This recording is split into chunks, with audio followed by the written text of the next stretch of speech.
Hello everyone, it's Operation Wizard again. I'm going to do the last part of the heavy review for the Ork Codex.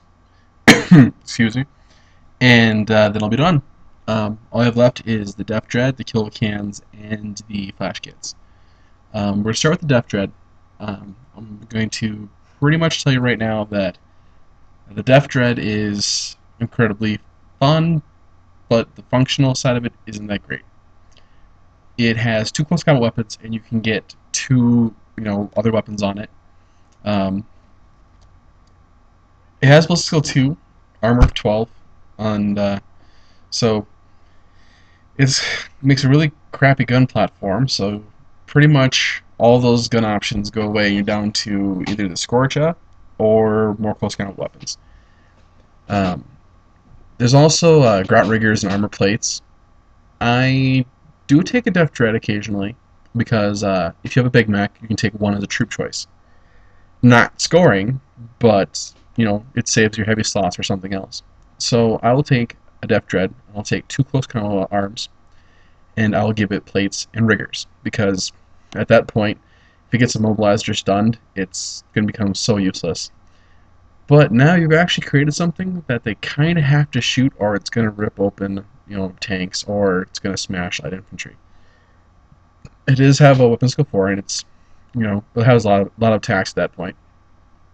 And with the run rule, it actually can get across the board. And that's pretty much it for the Deff Dread. Besides the fact that you can take them as a troop, that's kind of it.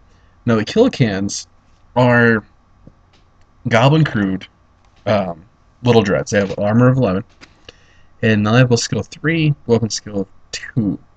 So against weapon skill 5 infantry, they need 5. So against weapon skill 4, they still only need 4, which is good. But now you actually have some decent shooting, and you can give them Scorcha, which is kind of a waste, rockets, big shooters, and custom mega blasters, I believe. And then they have this little fun gun called the Gratzuka. Now, I like the Gratzuka. A lot of people will say that it's crap, that doesn't need to be on there, but you can get a lot of wounds dealt onto an infantry squad. Gratzuka fires 2 blasts that are strength 6, AP 5, really short range of 18. Now, that's what people forget. Everyone's like, oh, it's only on strength 6 blasts, you get 3 of them. No, you hit 2 per kilocan, so you get 6. The upgrades like plates and riggers are not usable anymore because of the 5th edition vehicle squadron rules, so you don't need them. Actually, a lot of people I know use kill cans kind of up front to kind of give them an armor screen for your army, and also they are pound for pound probably one of your best answers to a Land Raider. Even though you're only weapon skill 2, when you attack a vehicle that doesn't have weapon skill, doesn't matter. It just matters how far the vehicle's moved, and you do have that strength 10 hit, so that's your best bet at ripping open armor 14. Flash kits are, stay away from them unless you want a really fun modeling project because they don't have their own model yet. They are knobs, okay? So that's one thing people forget, is they got knob stats with heavy armor, and they are 25 points per model, which that's pretty much where the heavy armor comes from. Now they're shooting knobs though, which means they don't have their slugga or close combat weapon, and instead they have the snaz gun. The snaz gun is, it's a variable AP, so it's it's a D6 for what AP it is that turn. I believe it's strength 5 originally. Yeah, strength 5, assault 1, 24 inches. So that's an okay gun if you leave it like that, but then you get baited into spending the points on the upgrades for the snaz gun. There's Mordaka, Shootier, and Blasta. Mordaka, additional shot. Shoot, or is that Shootier? Well, they're all the same upgrade, points cost-wise. One of them gives you an additional shot. One of them makes it strength 6.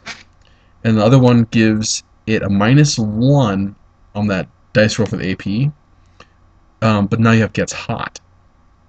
So, it's okay. You can get a Pain Boy for the unit, which, if you're going to take them, take the Pain Boy. I mean, now you have a 4-up save, 4-up feel no pain.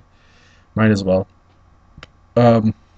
If you're going to take, I'm taking Captain Badrock too. I mean, if you have to take flash kits, take all of the good upgrades you can for them, which is Badrock and uh, Painboy, and you might as well take one of the gun upgrades.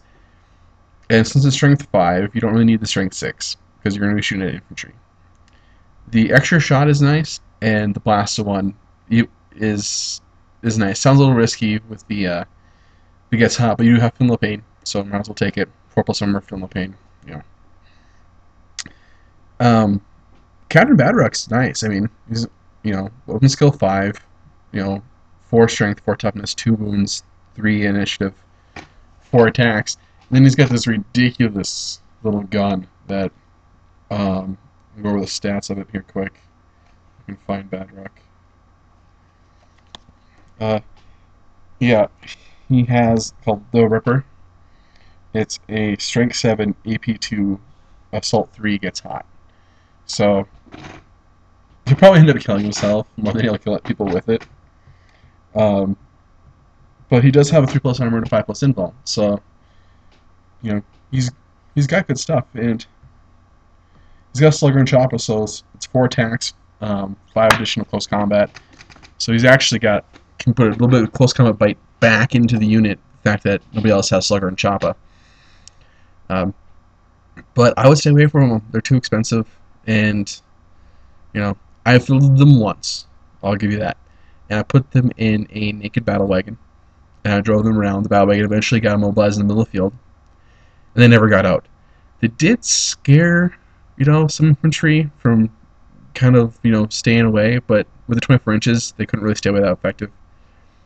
And, I did get the good AP once in a while, but I think I only took the extra shot on them, and wasn't a big deal. If you're playing like a gigantic game or APOC, go ahead, fool around with them, but don't expect them to make their points back. They're too expensive, and they're knob stats. So you want them to go at close combat, but they're not good in close combat as knobs. So I don't know. All right. Well, that finishes the Ork Codex review. I will probably do another review here in a bit. Probably in a couple of days, do a different codex. And also I'm going to do a tactic review and what I'm planning to do for an Ork list. Alright.